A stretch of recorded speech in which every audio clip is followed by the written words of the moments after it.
जया कुंज बिहारी जय राधा माधवा जया कुंज बिहारी जय गोपी जन वल्लभा जय गिरिवरधारी जय गोपी जन वल्लभा जय गिरिवरधारी जशोदानंदन व्रज जनुरंजन जशोदानंदन व्रज जनुरंजन यमुना तीरा वनचारि यमुना तीरा वनचारि जय राधा माधवा जया कुंज बिहारी जय राधा माधवा जया कुंज बिहारी हरे कृष्ण कृष्ण कृष्ण हरे हरे हरे राम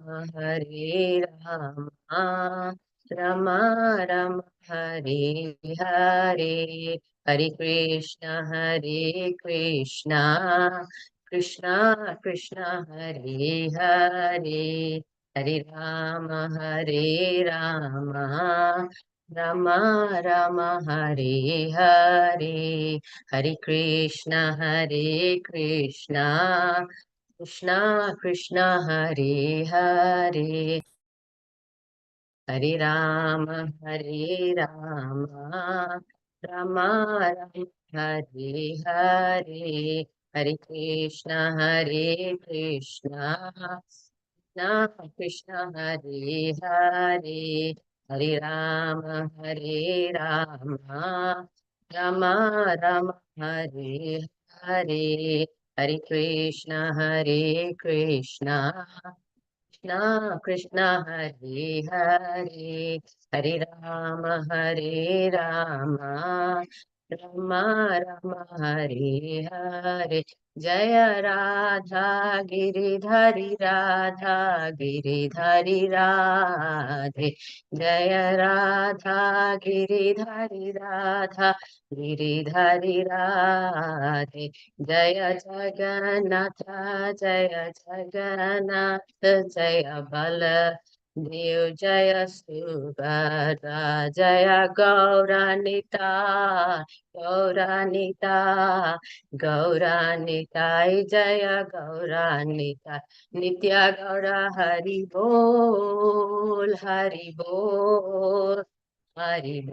नित्य गौर हरि बोल जय जय प्रभुपाद जय जय प्रभुपाद जय जय गुरुदेव जय जय गुरुदेव जय जय श्री राधा गिरिधारी भगवान की जय जय जगन्नाथ बलदेव सुभद्रा मैया की जय जय गौर निताय की जय निताय गौर प्रेमानंदे हरि हरि बोल जय जय श्रील प्रभुपाद की जय वर्तमान गुरु वृंद की जय हरि नाम संकीर्तन की जय okay, I'll be back in a minute. Just give me a sec.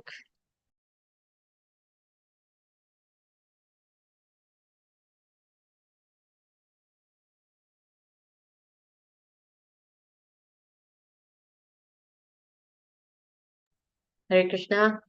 Sorry, dear devotees. I'm back again. So, Namam Vishnupadaya Krishna Prasthaya Bhutale Srimati Radha Govind Goswami Tinamane Namaste Prabhupadaya Divyam Gauram Pracharine Nirvishesha Shunyavadi Gramajan Nishtarine Namam Vishnupadaya Krishna Prasthaya Bhutale Srimati Bhakti Vedanta Swami Nitinamane Namaste Saraswati Devi Gaurvani Pracharine Nirvishesha Shunyavadi Paschata Deshitarine. So once again, Hare Krishna. Dear devotees, please accept my humble obeisances. So today, very, very happy to be here, and I'd like to just thank all the devotees that have been requesting that I come back into this forum to purify myself through this service. So today just wanted to start off by mentioning that today is a very auspicious day in the Vaishnava calendar because there are two key things that happened today. So does anyone know what the two key events are? I'm probably already sharing them. So the first is today is Sri Vishwasarupa Mahotsav, a festival which celebrates the life and renunciation of Sri Chaitanya Mahaprabhu's elder brother. And today is also the most auspicious day because on this day, on this festival, in 1959, Srila Prabhupada took sannyas. And so I think all of you have already seen this picture taken on the day that Srila Prabhupada accepted sannyas.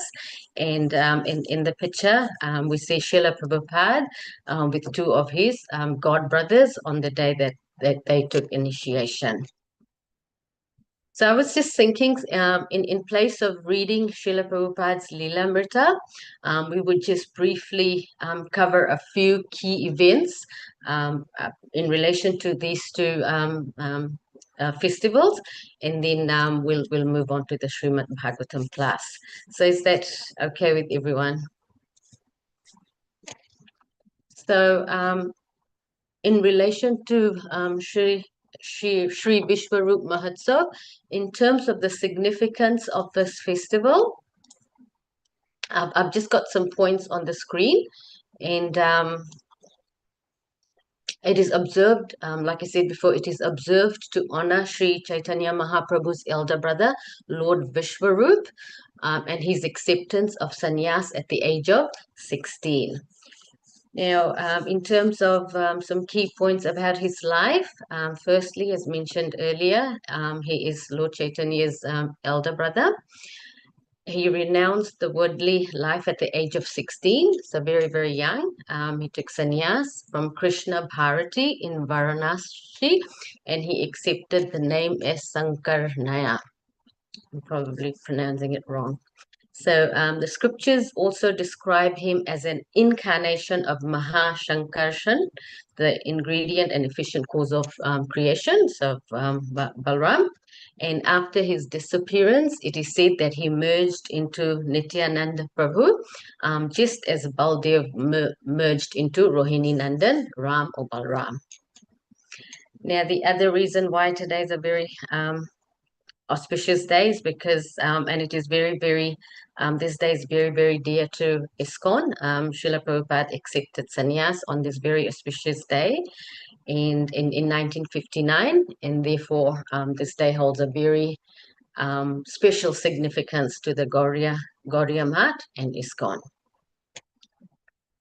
On the next slide, we look at this article that was published in the Hare Krishna movement website on the day of Vishwarup Mahotsav to honor Srila Prabhupada. It is an excerpt taken from the Jaladuta Dari, printed in 1965, chapter 11. So would anyone in the audience like to read? Yes. Or shall I just carry on reading? Would anyone like to read? Yeah. I can read, Mataji. Hare Krishna. Hare Krishna. Go ahead, Mataji. Thank you, Mataji. Today on Vishwarup Mahotsav, we honor the day that Srila Prabhupada accepted the renounced order, sannyas of life, in 1959. Recognizing Srila Prabhupada's philosophical learning and devotion, the Society of Gaudiya Vaishnavas honored him in 1947 with the title Bhakti Vedanta. In 1950, at the age of 54, Srila Prabhupada retired from family life, adopting the Vanaprastha, retired order, to devote more time to study, writing, and preaching. Srila Prabhupada moved to the holy city of Vrindavan, where he lived in humble circumstances in the historic medieval temple of Radha Damodar. There he spent several years in deep study and writing. He accepted the renounced order of life, sannyas, in 1959. At Radha Damodar, Srila Prabhupada began working on his life's masterpiece, multi-volume annotated translation of the 18,000-verse Srimad Bhagavatam, Bhagavata Purana. He also wrote Easy Journey to Other Planets. Jaladuta Diary, 1965, chapter 11. Thank you, Mataji. Hare Krishna. Thank you, Hare Krishna.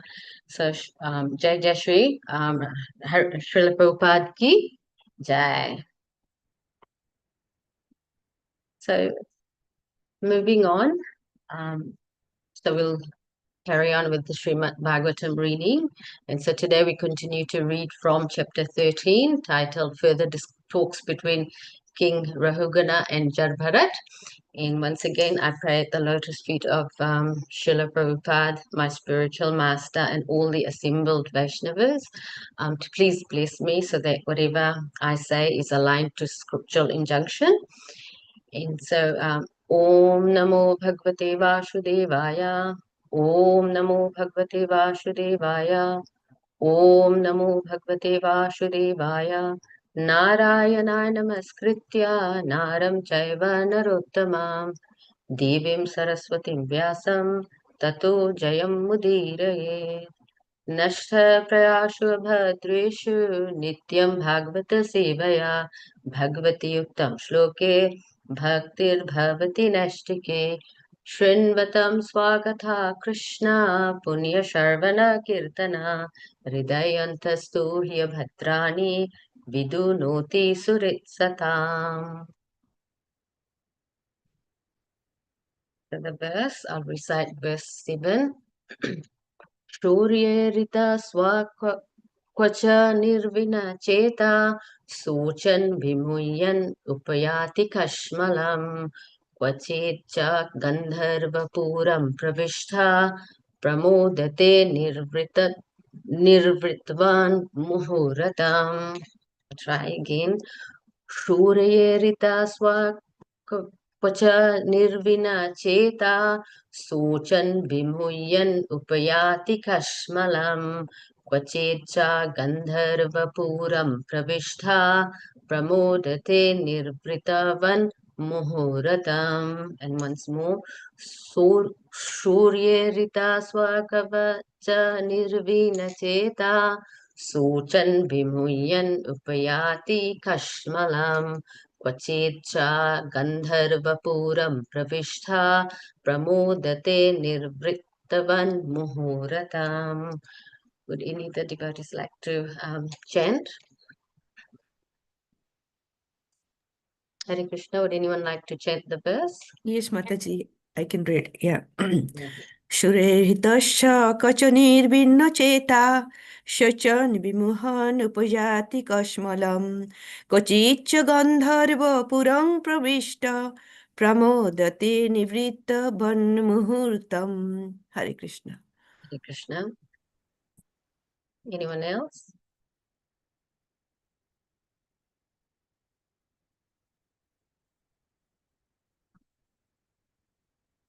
Oh, would anyone like to read the synonyms?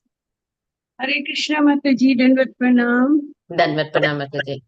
May I read the shlok first, please? Yes, yes, of course you can, Mataji. क्वाचित् वितोया सरितो अभियाति परस्परं चालसते निरन्धा आसाधया दावाम क्वाचित् अग्नितप्तो निर्विधयते क्वाचायक्षैर्ऋताशु.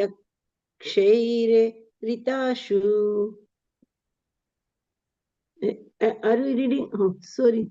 We're reading verse 7, Mataji. Sorry. No, that's okay. सुरैर्हृत स्वक्वाचा निर्विन्न चेतः शोचन् विमुह्यान् उपयाति कश्मलम् क्वचिच्च गन्धर्वपुरं प्रविष्टः प्रमोदते निर्वित्वं मुहूर्तम्. Thank you, Thank you, Mataji. Mataji. Hare Krishna. Anyone else? If not, we can start with the synonyms. Would anyone like to read the synonyms?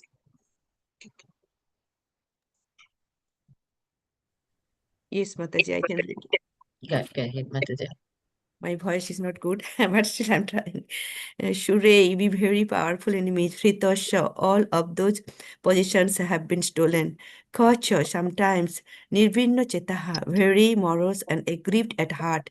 Shochan, deeply lamenting. Vimuhan, becoming bewildered. Upayati, achieves. Kashmalam, unconsciousness. Khachit, sometimes. Cha, also. Gandharva Puram, an imaginary city in the forest. Pravishyatah, having entered, Pramodate, he enjoys, Nivrittavat, exactly like a person who has achieved success. Muhurtam, for a moment only. Thank you, Mataji. Hare Krishna. Thank you, Mataji. We'll move on to the purport or verse translation by Srila Prabhupada. Srila Prabhupada ki jai. Would anyone like to read? May I, Mataji? Yes, Mataji, go ahead. Sometimes being defeated or plundered by a superior, powerful agent, a living entity loses all his possessions. He then becomes very morose, and lamenting their loss, he sometimes becomes unconscious. Sometimes he imagines a great palatial city in which he desires to live happily with his family members and riches. He thinks himself fully satisfied if this is possible, but such so-called happiness continues only for a moment. Thank you, Mataji. Hare Krishna. Thank you. Next up, we read the purport by Divine Grace Active Bhaktivedanta Swami Srila Prabhupada. Srila Prabhupada ki jai. Would anyone like to read the purport? And we can probably do it in paragraphs. Yeah. Okay, I can read one first paragraph or if Thank one you, is Mataji. okay. The word Gandharvapuram is very significant in this verse. Sometimes in the forest, a very big castle appears, and this is called castle in the air. Actually, this castle does not exist anywhere but in one's imagination. This is called Gandharvapura. In the material forest, the conditional soul sometimes contemplates great castles and skyscrapers, and he wastes his energy for such things, hoping to live in them very peacefully with his family forever. However, the laws of nature do not allow this. When he enters such castles, he temporarily thinks that he is very happy, even though his happiness is impermanent. His happiness may last for a few years, but because the owner of the castle has to leave the castle at the time of death, everything is eventually lost. Thank you, Mataji. Okay. Yep, May go I? ahead. There is no one. Can I read, Mataji? Yep, go ahead, Mataji. This is the way of worldly transactions. Such happiness is described by Vidyapati as the happiness one derives upon seeing a drop of water in the desert. The desert is heated by scorching sunshine, and if we want to reduce the desert temperature, we need huge amounts of water, millions and millions of gallons. What effect will one drop have? Water certainly has value, but one drop of water cannot reduce the heat of the desert. Hare Krishna. Hare Krishna. And then we move on to the last part of the purport. So I'll read that. In this material world, everyone is ambitious, but the heat is very scorching. What will an imaginary castle in the air do to help? Srila Vidyapati has therefore sung Tatala Saketa Vari Bindu Sama Sutta Mita Ramani Samaje. The happiness of family life, friends, in society is compared to a drop of water in the scorching desert. The entire material world is busy trying to attain happiness because happiness is the prerogative of the living being. Unfortunately, due to falling in contact with the material world, the living entity simply struggles for existence. Even if one becomes happy for a while, a very powerful enemy may plunder everything. There are many instances in which big businessmen suddenly become paupers in the street. Yet the nature of material existence is such that foolish people are attracted to these transactions and they forget the real business of self-realization. So, Srila Prabhupada ki jai. So, just read the Mangalacharan. Om Ajnanatimarandasya Jnananjana Shalakaya Chakshurunmilitamena Tasmai Shri Guru Vainama Shri Chaitanya Manobhishtam Sthapitam Yena Bhutale Swayam Rupa Gadamayam Dadati Swa Padantikam. Jai Shri Krishna Chaitanya Prabhu Nityananda Shri Advaita Gadadhar Shivasadi Gaura Bhaktivinoda. Hare Krishna Krishna Krishna Hare Hare Hare Ram Ram Ram Hare Hare. Hare Krishna Krishna Krishna Hare Hare Hare Ram Ram Ram Hare Hare. Hare Krishna Krishna Krishna Hare Hare Hare Ram Ram Ram Hare Hare. So just reading through the translation again. Sometimes being defeated or plundered by a superior powerful agent, a living entity loses all his possessions. He then becomes very morose and lamenting their loss. He sometimes becomes unconscious. Sometimes he imagines a great palatial city in which he desires to live happily with his family members and riches. He thinks himself fully satisfied if this is possible, but such so-called happiness continues only for a moment. So before we discuss today's verse, just give a little bit of background and context in terms of what has been covered so far. So in the previous chapters, we see that the king, King Rahugana's path has crossed with the most exalted Jarbharat when Jarbharat was tasked to be one of the palanquin carriers because, there was a palanquin carrier that was missing, so he was tasked to come and do that job. Now, because Jad Bharat was very, he was a very exalted devotee, he was a Mahabhagavat, and because of that, he was very, very compassionate towards all living entities, and therefore he was careful not to step on any ants that were on the ground. Therefore, as he was carrying the palanquin, he couldn't keep pace, or he couldn't keep to the rhythm of the rest of the palanquin carriers, which meant that the king who is inside the palanquin, he was disturbed by all the jolting and shaking. So when the king found out that Jad Bharat was the cause of his shaky ride, it disturbed him. So and he chastised Jar Bharat.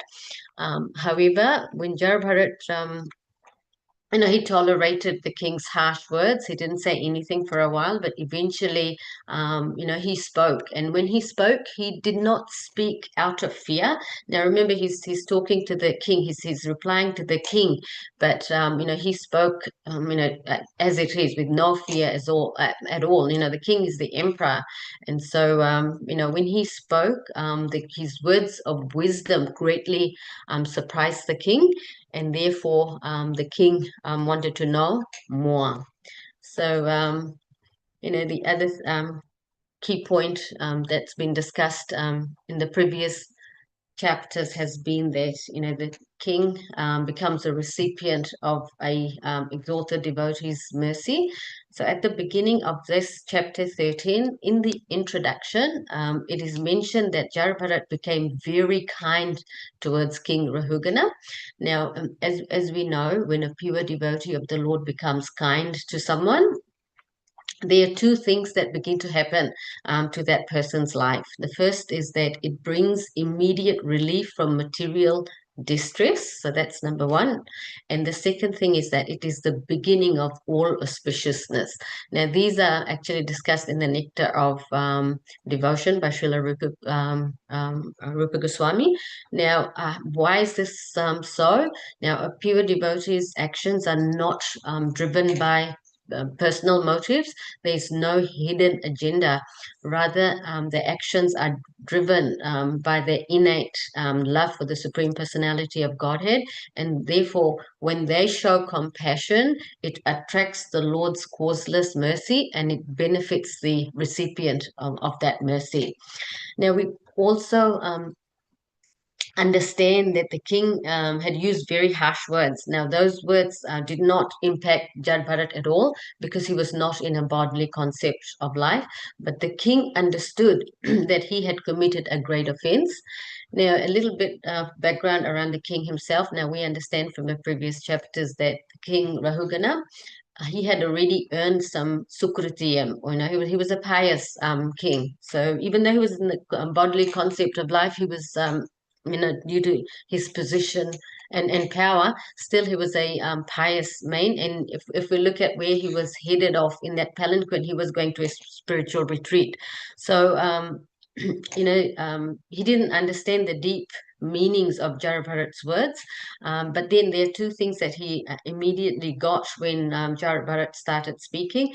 Firstly, he knew that, he was not an ordinary soul, and therefore there are two things that he did. Number one, he paid his obeisances and he requested for forgiveness for offending a pure devotee. And then he took advantage. He took advantage of his association. He was inquisitive. Now we know that in Bhagavad Gita, chapter 7, verse 16, Krishna speaks of the four types of pious people that seek him. He talks of those who are distressed, those who desire wealth, those who are inquisitive, and those who seek knowledge of the absolute truth. Those are the four types of people, he says, seek him. So in this way, we get to see that King Rahugana, he gain the mercy of a pure devotee. So, in terms of what happens next, so we see that when we come to chapter 13, in chapter 13 and in the next chapter, Jarabharat explains to King Rahugana what he has already explained in previous chapters. However, he does so through an allegory. Now, we know that allegories have been previously used in the Srimad Bhagavatam as well, and one of the most striking examples is the story of King Puranjana, which is found in Canto 4, whereby it's narrated by Narad Muni to King Parichanabhari, and it's an allegory of the city of Nine Gates. So similarly, in this allegory, Jarabharat explains that the soul enters the material world, which is compared to a dangerous forest, and the conditioned soul enters the forest to enjoy life. He's compared to a merchant. The merchant does not have anything of his own. He comes to find happiness in the forest, and he tries to find something that he could sell and then enjoy. And he does that thinking that, when he enjoys something, when he gets something and he enjoys it, he thinks it's his own hard labor. Along the way, he finds others with whom he forms relationships. Now, these family members, Jarabharat explains in earlier verses, they turn out to be bandits and exploiters. He is burdened by heavy loads, which is represented by his own karma and attachments, and he is misled by false guides. And so, despite his efforts, in a conditioned soul is repeatedly attacked. He is lost and bewildered, and he's unable to find true happiness, peace, or direction. And all this is because he's looking for happiness and direction in the wrong place. And so in this way, we come to today's verse. And just to read the translation once again. Sometimes being defeated or plundered by a superior powerful agent, a living entity loses all his possessions. He then becomes very morose, and lamenting their loss, he sometimes becomes unconscious. Sometimes he imagines a great palatial city in which he desires to live happily with his family members and riches. He thinks himself fully satisfied if this is possible. But such so-called happiness continues only for a moment. So if we look at the verse breakdown and its allegorical interpretation, the first line, Surai Rita Swa, and this talks about the soul being plundered by powerful enemies, and these enemies are referred to as karma, as time, and material forces like Kam, Krodh, Lobh, etc. And we also have the three miseries that Adhyatmic, Adi-Devic, and Adi the miseries of the mind, other living entities, and of natural sources. And then the next line, so all this is referred to as powerful enemies. Nirvina cheta sochan vimhuyan. So the soul becomes disheartened, confused, and overwhelmed by grief. And this happens due to one's lack of spiritual knowledge. Because we don't have spiritual knowledge that this is not the place to be, we get very, very disheartened and confused when what we're trying to attain we do not get. It leads to disappointments. Then the third line, upayati kashmalam, because of because of above, we fall into unconsciousness or spiritual ignorance. We become depressed, so the conditioned soul becomes depressed, anxious, and if we compare this to today's modern world, the suicide rate is, in every 40 seconds, there's someone who's taking their life. So what's the cause of it is the lack of spiritual understanding. The conditioned soul doesn't understand what forces are at play when they are in this material world. So as a result of that, when they have nothing to go for, and yesterday His Holiness Devamrita Swami, he shared very vividly examples of what is actually happening in today's day and age as a result of the lack of spiritual understanding across the globe. Then Gandharva Puram Pravishta, conditioned soul enters an imaginary city, which is used as a metaphor for material dreams or illusions. Now, we always think, now even as practicing sadhakas, we always think that things in our life will change if we get this. How many times we've thought that, if I had sufficient resources, I'll be able to do my sadhana much better because I wouldn't have to worry about going to work. I wouldn't have to worry about paying the mortgage, so on and so forth. So in this way, we're always living in an imaginary city, thinking of dreams that if those dreams materialize, it'll make our life better. And then the last line, pramodate nirvritvan muhuratam. So if there is such a thing as material happiness, Jarbharat is saying, it comes, it's very fleeting. The happiness is fleeting. It's like a mirage in a desert. So how do we understand this? So, our soul, we enter this material world because of our desire to enjoy separately from Krishna. And so to fulfill our desires, we get a body which material nature provides. And with that body, we try to fulfill our desires. Now, as Srila Prabhupada mentions in the purport, everyone in the material world is ambitious and everyone is seeking happiness, but unknown to them, happiness always deludes them. And the reason for that is because this place itself is not a place of happiness. Now, Shastras tell us that fulfilling our desires involves different factors at play. It is not entirely based on an individual's own efforts. It is a blend of personal endeavor as well as divine arrangement. So Krishna in Bhagavad Gita 18:14, he mentions what those 5 factors are, which are at play. It's the place, the performer, all the different senses, the endeavor, and ultimately we also need the sanction of the Supreme Lord, the Super Soul.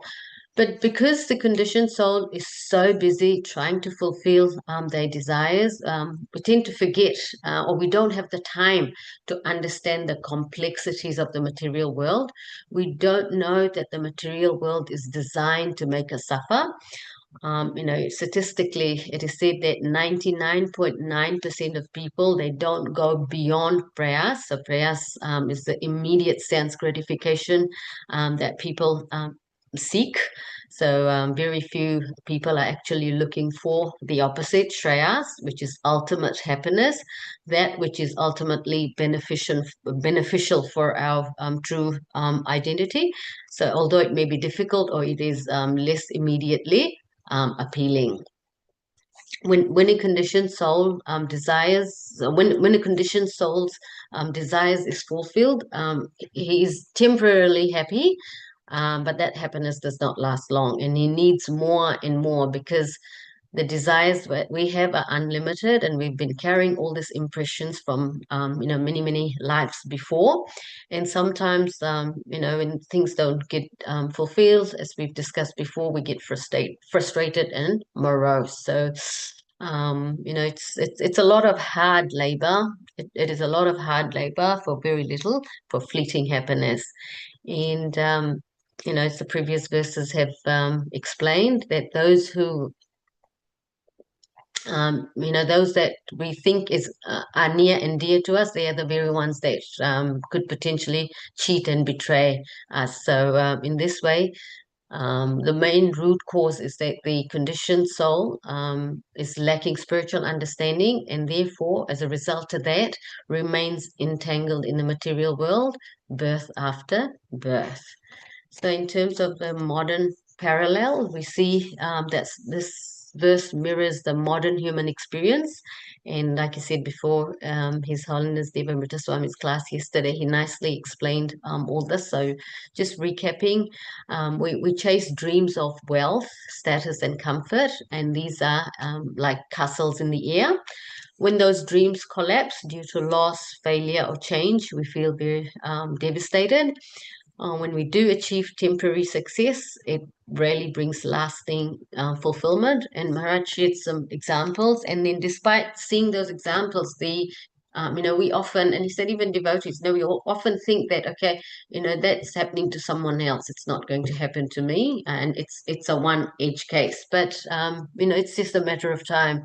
And then the Gandharva Pura, as Srila Prabhupada says, it's a very significant word. It is like the fantasy of a perfect life that really never truly materialized, but we keep chasing that dream. But it unfortunately does not exist in the material world. So Jar Bharat's message to the king is very, very clear. Happiness does not exist in the material world. What we call happiness is actually the absence of suffering. And if we do get it, it is very fleeting for a very little while. In relation to this so-called happiness, Srila Prabhupada in the purpose quotes Vidyapati. Vidyapati is a great poet, and he explains this quite nicely in one of his songs, where he says the happiness of family life, friends, and society is compared to a drop of water in the scorching desert. Now, this material happiness in comparison to spiritual happiness is like a drop of water. And we know that the deserts are landscapes of extremes, like mostly scorching sun and sand. So even buckets and gallons of water won't do much in the desert. So, what exactly is a drop? And the solution, Jarabharat says, is that the soul must awaken from this dreamlike state and should start seeking for peace through spiritual realization. Next up, we just look at if what the verse tells us. Then as practicing sadhakas, how do we understand this? Now, what are some of the key realizations? How do we navigate through this forest? Because we all are in here. We all had the desire to enjoy separately from Krishna. We became fortunate, just like just like King Rahugana. We have also become very, very fortunate because our paths have also crossed with the likes of Srila Prabhupada and our spiritual master. So how do we, what are some of the solutions to get out of this forest? Now, when we go through this verse, once again through the eyes of Shastra, the verse tells us that material world is not the place to be. We have taken many, many births, and we've been trying to fulfill our desires from time immemorial. So the desires are unlimited, and the material world is not the place to be because it's designed in a way to make us suffer. So why Krishna has made it this way, because remember, the material world is also Krishna's creation. It is designed this way so that we can understand that this is not home and we can go back to where we truly belong.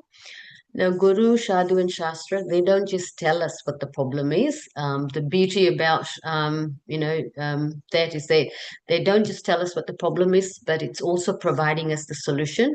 So if we study Srila Prabhupada's books and we read through the purports, now, you'll notice there's a common thread in every few pages.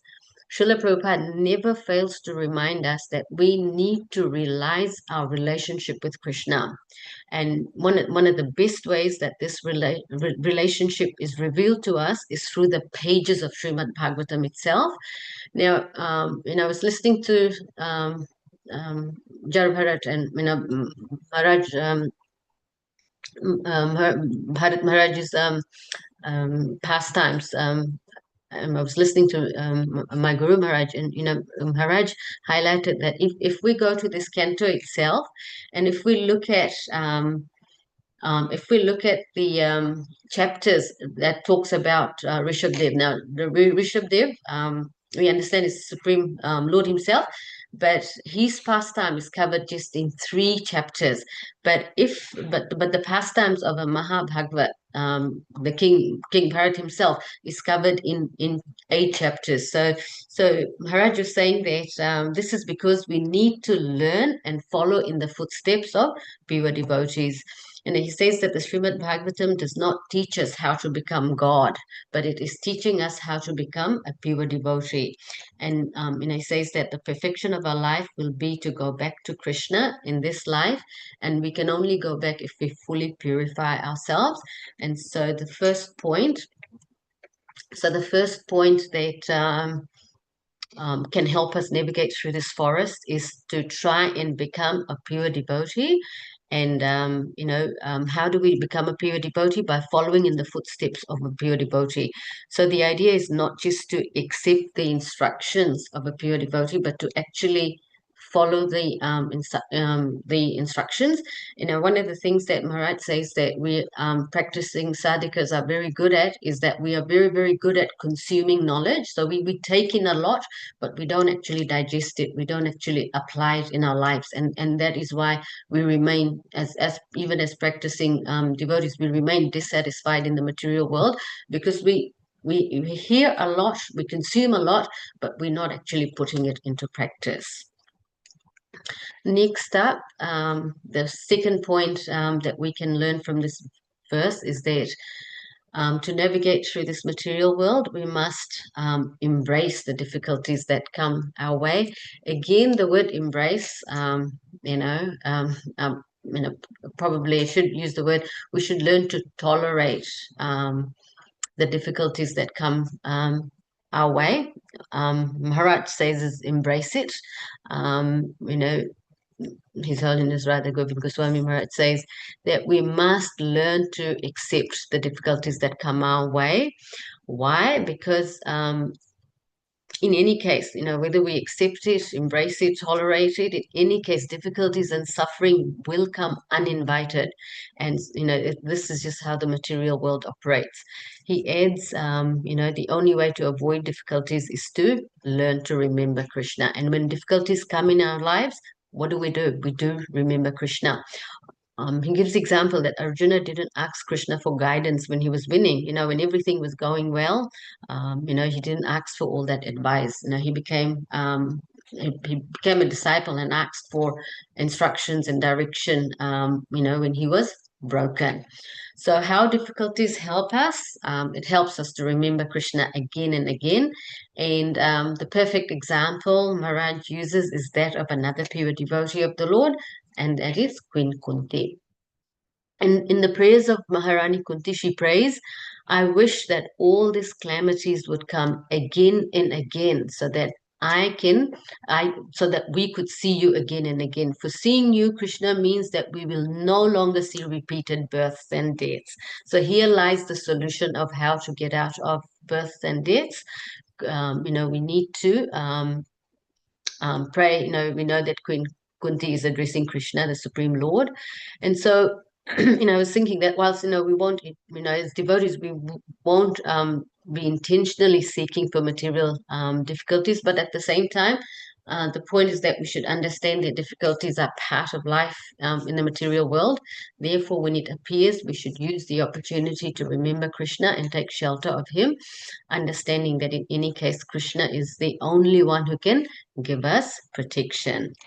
Now, my Guru Maharaj was also explaining that all this is very, very nice to hear in a class, and it gives us the warm and fuzzy feelings. But even as as devotees, we are so entangled in the material world, so much so that the real test comes when difficulties appear, and when it does, even the best of us can start.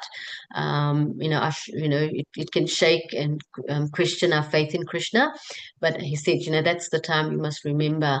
It is when things are really tough that we must continue to have faith in Guru Sadhu and Krishna, and Shastras is Krishna, so Guru Sadhu and Krishna.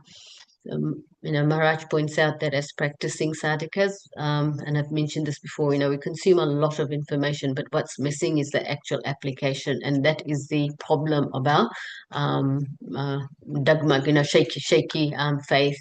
And just because we don't see the protective hand of Krishna when suffering comes, it doesn't mean that it's not there. It is always, always there. And so, sometimes we think that, the examples of Queen Kunti, it's very far-fetched, or it's from another era. So I just wanted to share of my own Maharaj's illness. And I heard this, I came to hear of this in a Vyas Puja offering by one of Maharaj's disciples. Maharaj said that when he suffered paralysis in around, I think it was 2009, later when Maharaj was recovering, he said, he was sharing this with one of his god brothers. He said, he could see the protective hand of Krishna.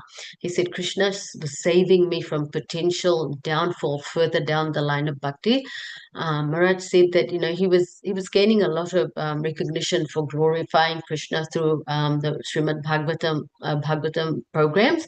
So it is said that he was getting all this fame. The word was spreading, and he said Krishna could see my downfall. Maybe Maharaj said in the form of pride. So before that could happen, he took away what could become my potential downfall. So, Maharaj is saying the left side of my body no longer works so effectively, but look at Krishna's mercy. He saved the right side of my body so that I could continue to do my sadhana. I can use my right hand. I still can use my right hand, so I can continue to chant. I can hear, I can see, and I'm still totally absorbed in Krishna. I can still think about Krishna. So, devotees like that is how a pure devotee sees the hand of Krishna always protecting him.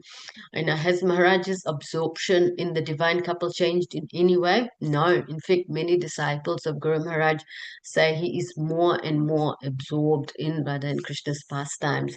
And, our own very dear Srila Prabhupada, he encountered so many difficulties to give us Krishna consciousness. He suffered 3 heart attacks. He traveled in a steam engine ship at an advanced age to come to a country he had never been to before. Why?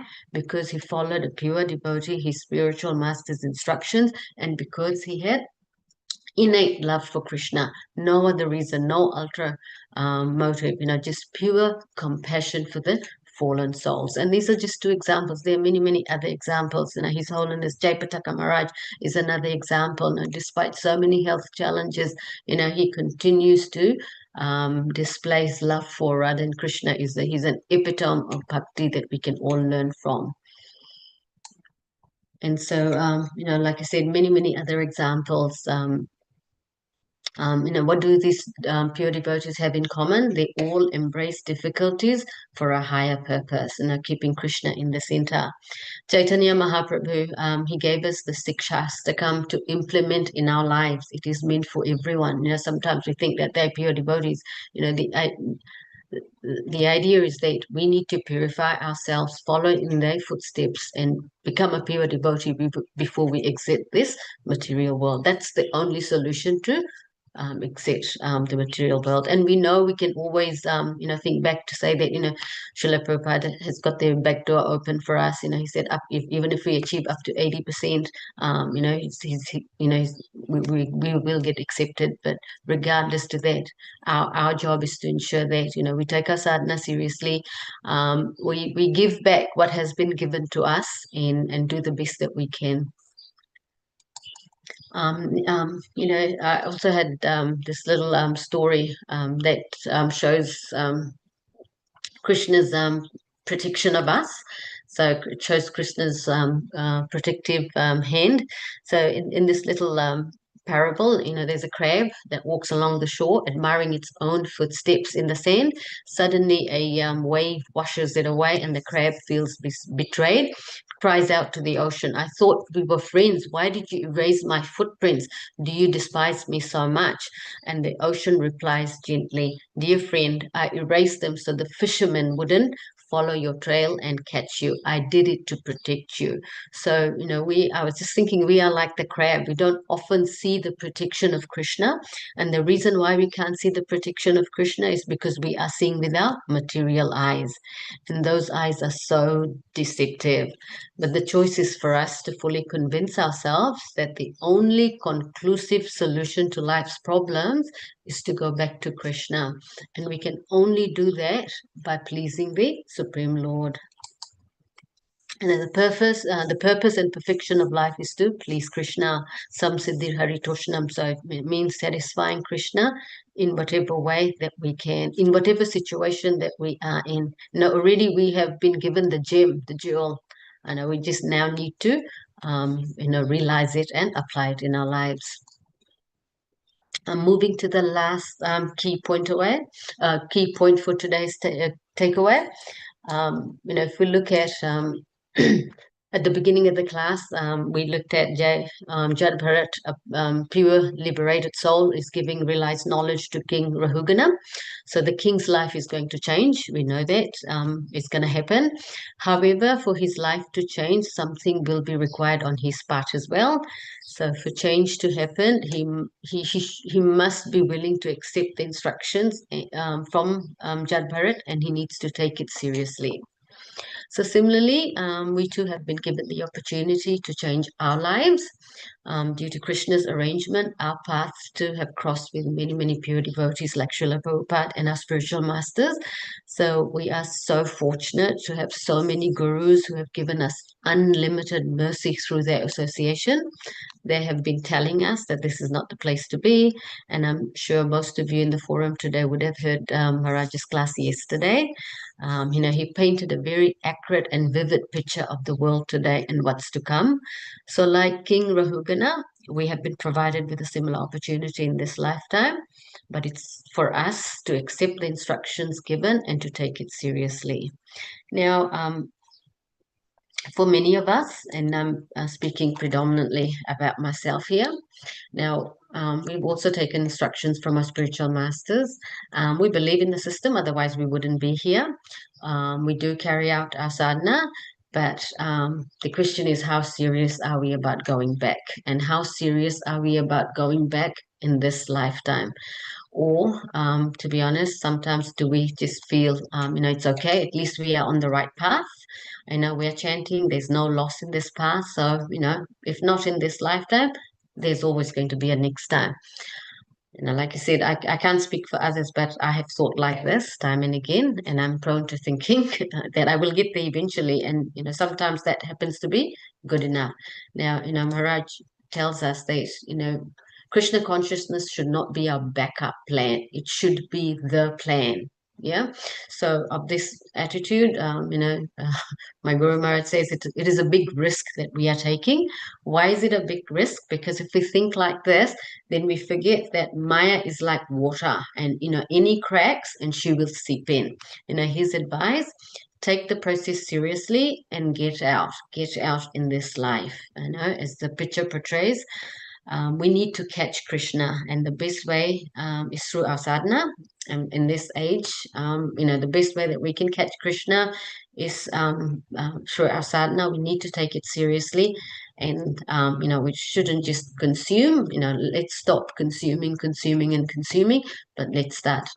Speaking for myself here, I need to start applying things more seriously in my life.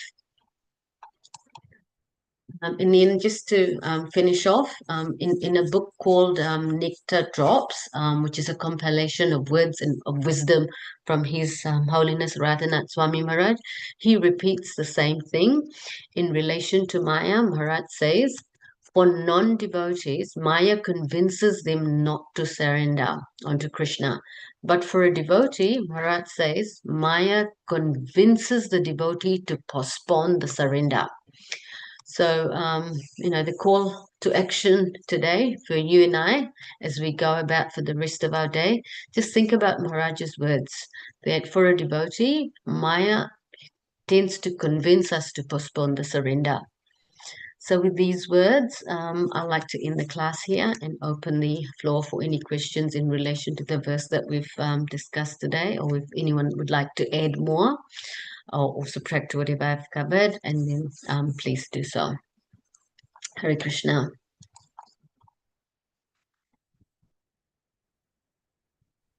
Hare Krishna, Mataji. Hare Krishna, Prabhuji. Thank you very much for such an extensive insight into this class, especially your summary of the previous verses are so up to the point. So many points you mentioned about takeaway points. I really like your point about there's too much information. Yeah. We consume a lot of information we don't apply. It's very, very relevant. I really thank you for this wonderful point. Regarding this building of castles in the air, imaginary castles, I was just wondering, sometime devotees, including myself, have think if I had so much money, I would build so many temple, open so many ashrams, something like this. So is that okay for thing? Like Prabhupada also said, okay, time is separating me, but there's so many things to come. Yeah. So devotees, including myself, it's normally more to for myself. I also think if I had so much wealth, I propagate Krishna conscious movements different ways. So is it okay to do things like this? Or? The way I would answer that question, Prabhuji, is that it depends on whether it has an impact on your current sadhana. So if you're thinking like that, and then there's nothing wrong. Srila Prabhupada also mentioned that if you have something already, use it in the service of Krishna. If you will get something in the future, use it for the service of Krishna. But don't, we know, and Maharaj touched on this briefly, is that if just the mind has a weird way of playing with us. So question your mind. Is if that will come, chances are there's two things that can happen. One is the goalpost moves, and sometimes we think that maybe I need more, or Maya might just start playing tricks with us. So there's nothing wrong, provided that it has no impact on our sadhana.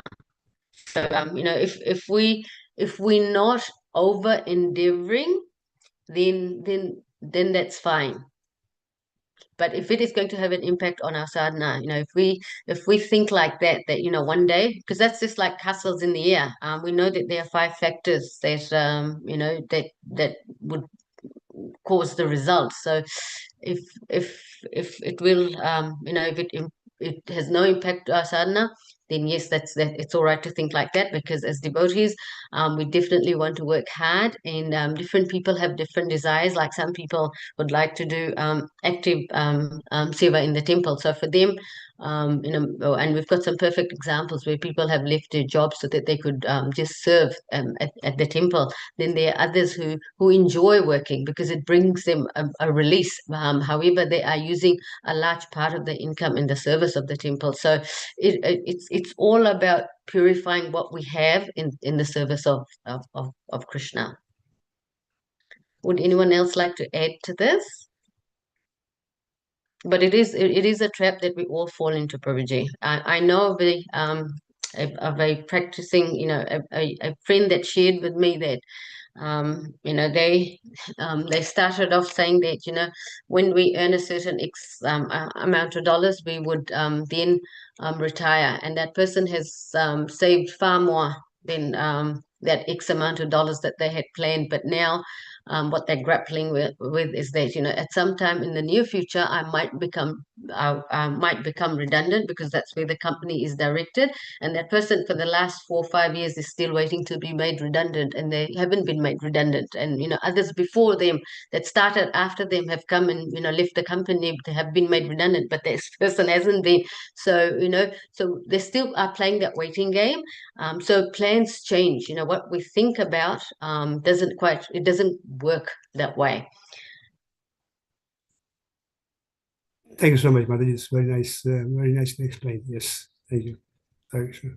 We can take the example for Srila Prabhupada's life. Also, he was thinking, when I'll get the money, Yeah. then I will do the spiritual business very nice way. But what Krishna's plan? Yeah. So yeah, we need to depend on Krishna's plan. Yeah. Thank you, Mataji. Very nice class with example of today's material world. Yes, yesterday also we heard of Maharaj's class. What's the present situation in this world? And because of that, spiritual consciousness is not there. That's why it's happening. So we have to take that process, not to, you have told, we should not think about the tomorrow. We should think about today and just now to take the Krishna consciousness. So thank you. Thank you very much. Also, I like that point, that analogy of air castles and that crabs analogy. Yes. Yeah. How Krishna protect us, we don't know. We should realize if we stay in the bhakti. Thank you, Mataji. You unpacked very nicely. Hare Krishna. Thank you. Okay, so I think we can end the class here. Nandrat Prabhu. Yes, Mataji, there's now no more reflection. We can end here. Vancha पतितानं पावनेभ्यो वैष्णवेभ्यो नमो नमः अनंत कोटि वैष्णव वृंदो की जय तुलसी सेवा माता जी की जय Rangadevi Hari Mataji Hari That's all right. Sorry रंगा देवी माता जी की जय That's okay. Hare Krishna, everyone. Dhanavad.